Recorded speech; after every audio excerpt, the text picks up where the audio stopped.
to my YouTube channel. My name is Rachel Naga. If you're new, this is the life of Ray. Consider subscribing to my channel, give this video a thumbs up and comment down below. Just say hi. Basically, that's it. And turn on your notification bell so that you can get notified on when I upload my videos. We good? Yeah. So last Friday, or is it on Thursday, was Single Parents Week, and I had no idea such a holiday existed. I really had no idea. I just learned of it by coincidence. I was just scrolling through my Instagram and I saw Bonfire Adventures like shouting out all the single parents, parental single parents day, and they were giving a giveaway to any single parent for just a holiday in Naivasha. You know them, you know Bonfire, and yeah, basically that's it. Too bad I was too late. I really wanted that giveaway. I really wanted to go out with my baby, like, and then I tell her that it was me who organized it. Anyway, basically that's it. But anyway, as a single parent, we get asked a lot of questions, and some are very annoying, some are just like, why do you need to know? Like, will it help your bank account like get credited or something like that? And I'm like, hey, there's some questions people ask, and I'm like, ay, sasa ukijua hiyo, will it help in fighting corruption in Kenya? Will it reduce the heat we're experiencing right now in Nairobi? Or just will it even help you in your walk with Christ? But anyway, I'm coming here to address like the most 10 annoying questions that get directed to me as a single parent. Not as Rachel, but as a single parent. And they are as annoying as... I get so annoyed. I'm like... I'm not a verbally comforting person. I really don't like talk back at people unless you provoke me, but there's that look I give them. I'm like, have you ever been asked a question and that until you get tired from within you, like you're like, ushachoka. That's how I get whenever these questions get. Whenever anyone asks me any of these questions. So the first one and the most annoying question that I get from people who I met randomly, ever in church, or just randomly, because I'm always like talking about my daughter. Whenever we meet, that like 90% of what I'll tell you is all about Jerry. So the first annoying question that I get, why does your daughter only have 2 names? Like, my daughter's name is Njeri Leilani, and people always when I tell them that it's Njeri Leilani, they're like, okay, what about the surname? And I'm like, there's no surname, like she only has 2 names. And they're like, mbona hukumuita jina baba yako? Why didn't you call her, give her the surname? And I'm like, there's no way. There's absolutely no way I'm going to honor Jerry's dad in that way. Not like bashing him of sorts, but there's no way I was going to honor an absentee father through my daughter, if that makes sense. Like, there's totally no way I will honor him in that way. Like, that's a very huge way. It's like a symbol of pride, like, yo, this is my kid, yo. Like, for me, my surname is Nyaga, because that's my dad's name, and that's like a symbol of honor in an African setting. Like, that's the norm. Like, when you give birth, first name, second name, and then the surname, which belongs to the dad. But in my situation, that wasn't the case. Like, it was like me and Jerry. And actually, I also had this idea of calling her my middle name, Rogoro, but I really don't like that name. But I was like, let me not be too selfish. Let me just call her Njeri Leilani, and that's basically it. But there was totally no way in my right senses honor Jerry's dad through that, in that magnitude, because he has never been actually involved in her life, and that's okay. People are different. Like, people are different. So yeah, that's basically my reason. There's no way I was going to honor him that way. So yeah, that's basically her name, and that will be her name until further notice. No pun intended. So the other second question that I get, and it's again annoying, is where is Njeri's father? To be honest with you, I really don't know where he is. Like, the last time I saw him was way back in campus. Like, that was like 2013, like, no, 2014. around April. That was the last time I saw him, like when we are just closing for the long holidays, and that was the last time I saw him. And that's basically it. I've never seen him in a game. He has never seen his daughter.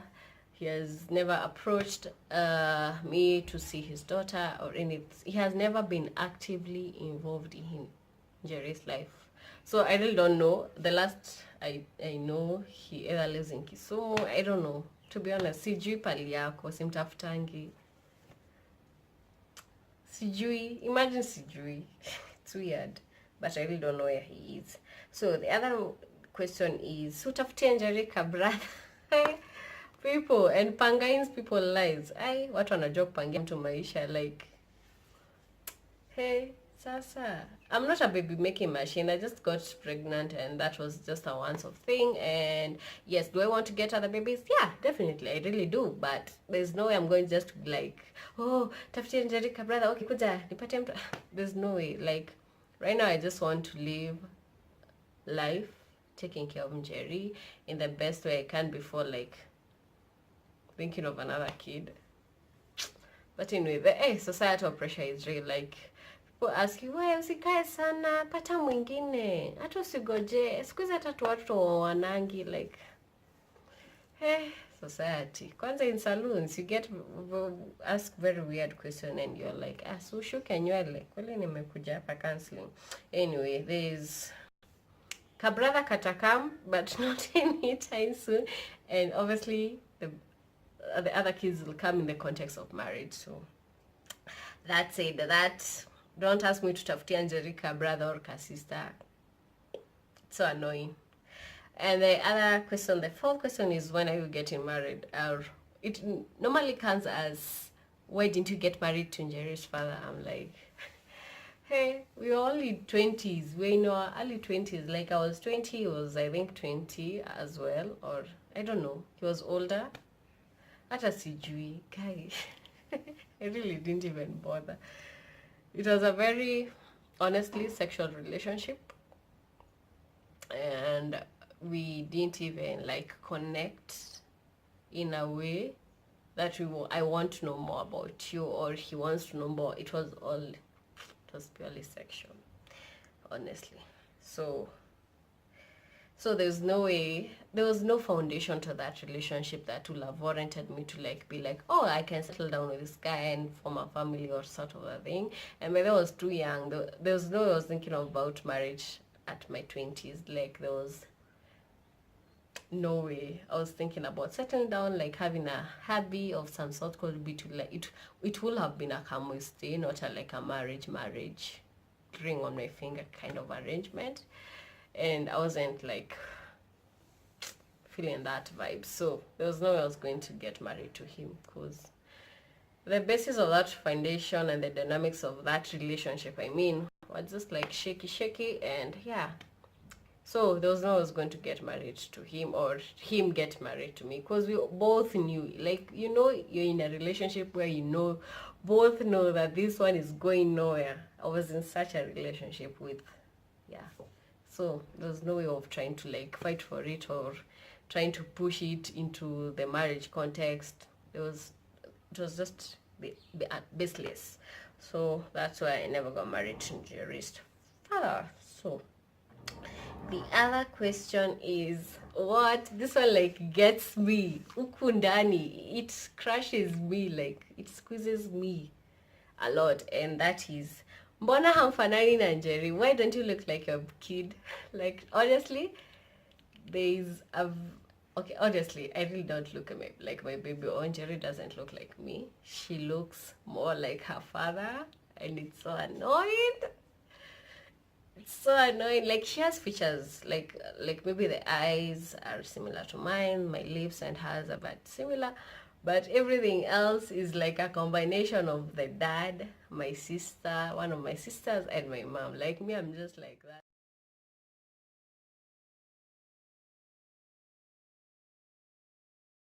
People even ask, is that your kid? I'm like, yes, it's actually my kid. Ni mtoto wangu. And they're like, I am Fanani. I'm like, it happens. I did my part. I had no play in the DNAs or the whatever that goes in in there, I really don't. I just played my part. I just played my part. What I did. So anyway, it's a very annoying question because as a mom, you want your kids to look like you or have similarities of some sort, and no, alifanana ile side ingine. And what she has of that, I really, okay, she doesn't look like me, but she has my traits, my personality, my character, and that's annoying because you're raising yourself. Oh Lord. Hey, there, mi nilikuwa kichwa ngumu. Not to say that my baby is kichwa ngumu, but she has, I can see a lot of me in her character. She's very introverted, I'm very introverted, and she's so shy, I'm very shy. So, yeah, sifanani na yeye. Sasa nifanye nini? I can't go back and reverse. Hiyo ndo DNA inataki. That's the DNA. I hear that when a guy rukas, that's when the baby looks like him kabisa. Such that there's no need for DNA, because when you place them together, you just see it, the similarities. But anyway, that's just after that. Yeah, I really don't look like my daughter, but that's okay. She's my baby. Like, she is my baby. Like, she is mine. Yeah, so another one is, why didn't you wait until you got married to have sex or to have a baby? Hey, honestly, hata sijui mbona sikugoja. I never knew in a million years that I'll get pregnant. Obviously, you're warned. Like in high school, I remember there were always these forums every time about boy-girl relationship, the consequences of having sex. You're going to get pregnant or have STDs, but for me, I got pregnant. And anyway, I never waited. I wasn't into Christ as much as I am right now. I was into the world and just living in the moment and the hype of being in a relationship and just being as, campus relationship, how they are. I know, like, yeah, so I didn't wait, like, so me. I didn't wait. Like, I can't reverse whatever happened like 4 years ago. I can just live with the ripple effects of what happened. So, I don't know. I didn't wait. Maybe, I don't know. To be honest with you, I don't know. I just did what I did and it brought forth a baby. So, yeah. So, and this question, I take it with a lot of salt with it, because it's like, ay, sasa nini ni tena. So this question is like, you're lucky to have someone to love you. Heriwa uko na mtu. Yes, because I'm in a relationship, and when I tell people that I'm in a relationship and I've been in a relationship for the past 5 years, they're like, haya, uko na mtu, kumbe uko na mtu, and they're like, why shouldn't I have someone? And I get it because there's this stereotype of how single moms don't always get lucky in relationship after having a kid with another guy. And I'm like, do I really look like anyway? But anyway, I get where they come from, but it doesn't really apply. It's just how you carry yourself. Oh Lord, you've just seen my list. But it just depends how you carry yourself out. Yeah, I really don't like that question, because as if it's like the guy's doing you a favor because they're in a relationship with you, and oh, you should be grateful that amekuchukua na mtoto. Like, really, to be hata nachoka nikiongelea hii maneno. Like, they make you feel, the way they ask you that question is that you should be very happy and very lucky that you have someone who wants to be in a relationship with, despite the fact that you have a kid.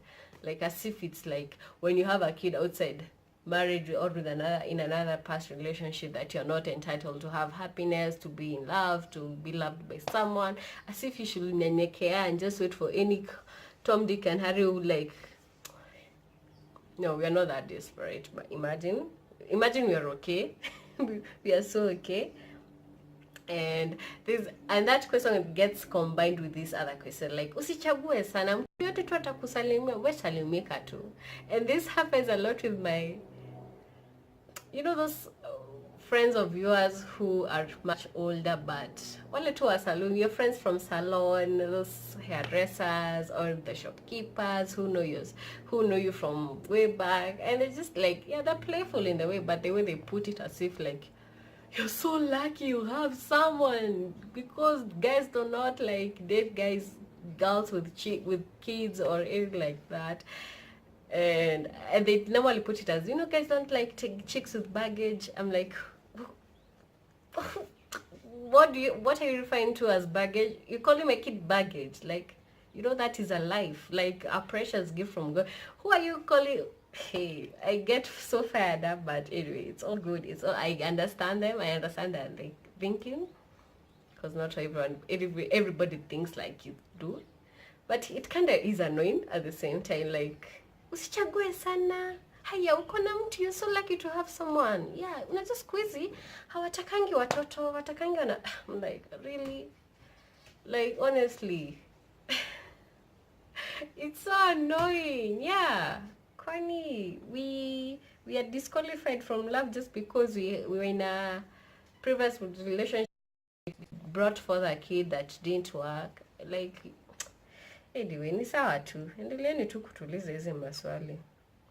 Anyway, that's basically, those are those annoying questions that I get asked, and I'm like thinking like, you people should renew your minds, okay? Times have changed. Like, being a single mom doesn't disqualify from living a normal life, going back to school, getting your goals, like being ambitious. You don't have to sulk or cry or just behave in a certain way just because you have a kid. No, live your life. Like, if you're dating, if you want to go back to the dating, go back and date and just live life. That doesn't mean like a life or life has to stop or anything of the sort. Like, just be you. Like, life moves on. Actually, it really does. Like, way back I felt like as if like my life was over and I had to stay with this kid 24/7, and my social life like went down. I started cutting off friends, and life kind of felt like it got to a standstill. Like, nothing was happening, nothing was moving. But at the end of the day, you're still human, you're still a child of God who loves you, who forgives you, and who wants you back into his kingdom and stuff like that. So just carry yourself as a child of God. Like, you don't have to humble yourself or be desperate for no reason. And yeah, and for you who knows any single mom out there, just be considerate in what you ask them, because maybe not all of them have completely healed from that relationship that wounded them, and maybe they're still bitter, angry, or sad about the whole situation. You never know. Like, you never know. People are in their different stages of healing, but personally for me, I feel like I gave that to God and he helped me through it, and I feel like those chains are no longer like keeping me captive. And yeah, so basically you just be considerate to when you're asking such sensitive questions, because you never know what they are going through, you never know what they are dealing with. Just be considerate, just unless they are comfortable enough to tell you about the whole entire situation. Just bury that curiosity until they are comfortable enough. Because me personally, when I'm comfortable with you, I can be like, yeah, this what happened, this what I'm going through, this is what. Yeah, unless they are comfortable, tell you, just avoid asking them such sensitive questions that will open up wounds, and you really don't want that, do you? Okay, so anyway, that's my video for today, and I'll upload more often this week. And yeah, so I'll see you in my next video. Have a nice week. And yeah, and I had there were tremors like yesterday. I didn't even feel anything. Zilikuwa happy. Am I in the Kenya ama watu walishachukuliwa nimeachwa? But anyway, you have a nice day, and I'll see you in my next video. Subscribe to my channel, and yeah, sending you lots of love. Bye. Kwaheri.